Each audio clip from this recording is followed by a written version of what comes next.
आरोप है भाजपा के दबंग नेता नरोत्तम मिश्रा पर। भाजपा के धाकड़ नेता नरोत्तम मिश्रा एक बार फिर चर्चा में है। चर्चा में आने की वजह क्या है, सबसे पहले उस पर बात करते हैं। उसके बाद इस बात पर बात होगी कि नरोत्तम मिश्रा पर क्या भारतीय जनता पार्टी के वरिष्ठ नेता और भाजपा का प्रदेश में प्रतिनिधित्व कर रहे हैं, भाजपा का ही नहीं प्रदेश का प्रतिनिधित्व कर रहे हैं माननीय मुख्यमंत्री डॉक्टर मोहन यादव, क्या मध्य प्रदेश के पूर्व गृह मंत्री नरोत्तम मिश्रा पर कुछ कार्रवाई करेंगे? यह सवाल इसलिए पूछा जा रहा है क्योंकि नरोत्तम मिश्रा पर आरोप तो गंभीर है, लेकिन दतिया का प्रशासन सुस्त है। क्या कुछ पूरा मामला है वो समझेंगे, लेकिन सबसे पहले आपको एक वीडियो दिखाते हैं। एक वीडियो दिखाते हैं 91 साल के बुजुर्ग का, जिन्होंने नरोत्तम मिश्रा पर मानसिक और शारीरिक प्रताड़ना का आरोप लगाया है। बाकायदा दिग्विजय सिंह जो मध्य प्रदेश के पूर्व मुख्यमंत्री है, उनके बगल में खड़े होकर आरोप लगाया है। सबसे पहले तो वो आरोप सुनिए। किसके इशारे पे हो रहा है ये सब? जो यहाँ के बॉस हैं दतिया के सभी लोग जानते हैं, उनके इशारे पर हो रहा है। नरोत्तम मिश्रा के इशारे पर हो रहा है। और नरोत्तम मिश्रा का हमने कहा भी कि हमने कोई पाप नहीं किया है। नरोत्तम जी के साथ भी हमने उनका साथ दिया, उनका बहुत साथ दिया हमने। जब वो वहाँ से चुनाव लड़ते थे डबरा से, तो मेरी रिश्तेदारियाँ थी, मैं वहाँ जाता था, उनका प्रचार करता था। लेकिन हम ज़्यादा गुलामी नहीं कर पाए उनकी। हमारे परिवार का ये दोष रहा कि हम उनकी खट्टे बरदारी ज़्यादा नहीं कर पाए, चाटुकारता नहीं कर पाए। इस कारण वो मतलब हमको इस कदर दबाते हुए। आज की हालत ये है कि मेरे घर से 85-87 वर्ष की है, ये उसका मेडिकल तरह हार्ट की पेशेंट है, लेकिन हमारा घर में रहना मुश्किल हो गया है। रोज़ पुलिस के लोग जाते हैं और जा कर के हमसे कहते हैं जवाब बयान दो। तो हमने कहा हम बयान वो देंगे जो हम बयान लिखें, हम बोले उसको लिखो आप। बोले नहीं, वो जो हम कहेंगे वो लिखाना पड़ेगा। पुलिस के लोग अंदर धस जाते हैं, धक्का देते हुए। हमारी मतलब जो मेरी पत्नी है, बहुत हार्ट पेशेंट है, ये मैं बता रहा हूँ, लेकिन उसको धक्का देते हुए पर अंदर धस जाते हैं। आए दिन हमारा जीवन दूभर हो गया है, जीना मुश्किल हो गया है।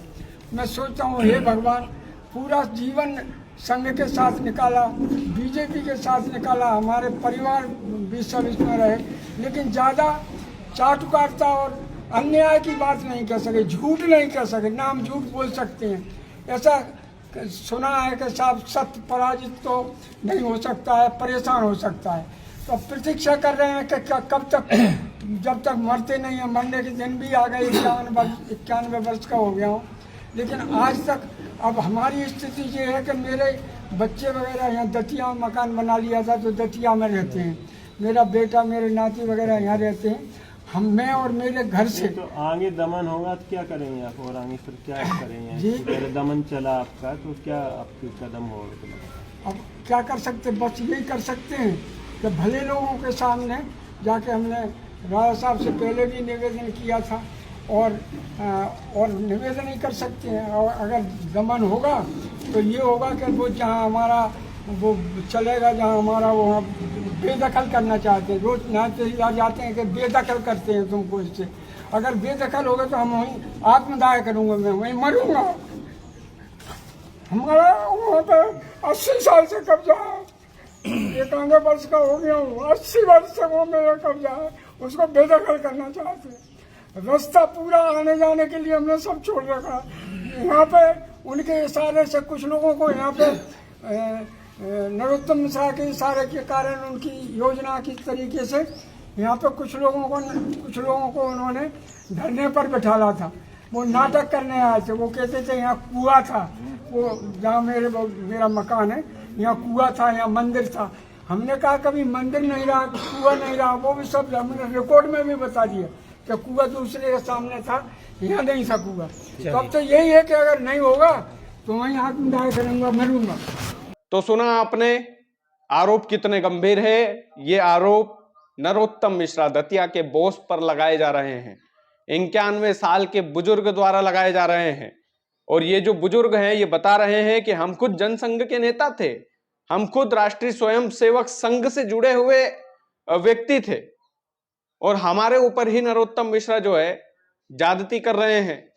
नरोत्तम मिश्रा जब चुनाव लड़ते थे तो हम उनका साथ देते थे, हम हमारे रिश्तेदारों से बोलते थे कि नरोत्तम मिश्रा को जिताइए, और आज नरोत्तम मिश्रा हम ही पर नजर गड़ाए हुए हैं। और ये बुजुर्ग जो है 91 साल के बुजुर्ग हैं, आप इनकी उम्र का अंदाजा लगा सकते हैं। पूर्व मुख्यमंत्री दिग्विजय सिंह ने क्या कुछ कहा है वो भी आपको जरूर सुनना चाहिए, क्योंकि दिग्विजय सिंह ने भी दतिया के प्रशासन को घेरा है, बकायदा इस मामले पर फटकार लगाई है। दिग्विजय सिंह ने दतिया के प्रशासन से क्या कुछ कहा है वो भी आप सुनिए। जहाँ तक कांग्रेस के कार्यकर्ताओं और नेताओं का प्रश्न है, उनके साथ तो निरंतर दुर्व्यवहार, झूठे प्रकरण, गिरफ्तारी, थाने में उनके साथ बदसलूकी, मारपीट, ऐसे अनेक उदाहरण मैं आपको बता चुका हूं। अब राजेंद्र भारती जी कोई ऐसा परिवार का सदस्य नहीं जिनके ऊपर कोई केस न लगा हो। सत्येंद्र खरे जी पूरी संपत्ति पर वो आज इस प्रकार से परेशान है कि उसका कोई बयान नहीं है, जेल जा चुके हैं। भारतीय जनता पार्टी जब रहे राजू दांगी जी, इनको इनके बच्चों तक को जेल भेज दिया गया, झूठे प्रकरण बना के। आखिर नरोत्तम मिश्रा जी, क्या यही संविधान है? क्या यही नियम है, यही कानून है? क्या राज्य सरकार ने उनको ये सब करने की छूट दे रखी है? और मुझे तो इस बात का दुख होता है कि यहाँ का जिला प्रशासन वो इस तरह से काम कर रहा है कि एक व्यक्ति के गुलाम के रूप में काम कर रहा है। इसका मुझे दुख है। इस प्रकरण में, रघुवर दयाल जी भार्गव के प्रकरण में, मैं तो माननीय मुख्यमंत्री जी श्री मोहन यादव जी तथा डॉक्टर बी.डी. शर्मा जो भाजपा के अध्यक्ष हैं और आरएसएस के जो प्रांतीय हमारे प्रभारी हैं, आप तीनों लोगों से मेरी प्रार्थना है कि इस प्रकरण में आप भाजपा और संघ के जो निर्विवाद ईमानदार लोगों की एक टीम बना दीजिए, जाकर मौके पर जांच कर लें, इनका जो रिकॉर्ड है वो पता लगा लें। अब इनका नाम एफआईआर में दर्ज किया गया, 91 साल की उम्र में ये क्या लाठी किसी को मारने जाएंगे? आखिर ये हो क्या रहा?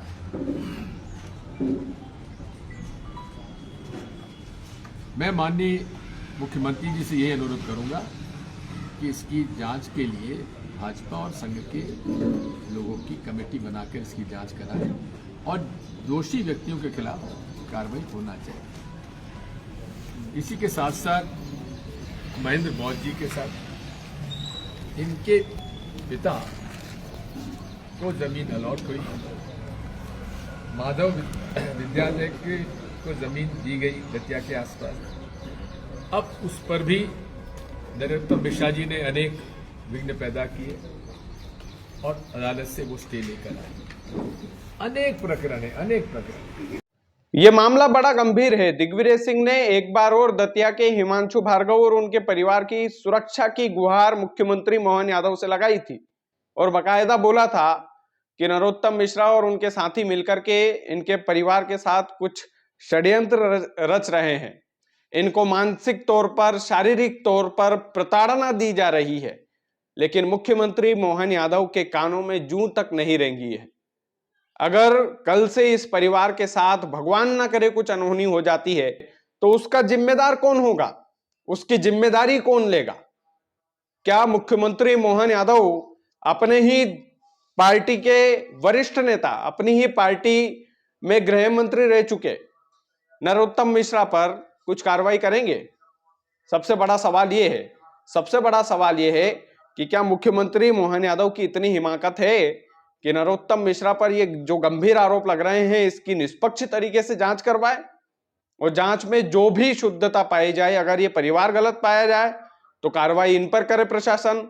अगर ये परिवार जो है ये सही बोल रहा है तो फिर नरोत्तम मिश्रा पर कार्रवाई की जाए। एमपी में इतना सुशासन तो होगा ही, क्योंकि अब नया प्रशासन है, नई टीम है, नई सरकार है। नई सरकार में न्याय की उम्मीद है और न्याय की उम्मीद उन्हीं के नेताओं से। तो देखने लायक बात रहेगी कि प्रशासन क्या कुछ इसमें एक्शन लेता है। और दिग्विजय सिंह ने जो प्रशासन को फटकार लगाई है बकायदा, वो फटकार भी भाई देखने लायक, सुनने लायक तो थी। आपने देखा किस तरीके से उन्होंने बोला कि दतिया का प्रशासन क्या एक व्यक्ति विशेष के लिए काम कर रहा है क्या?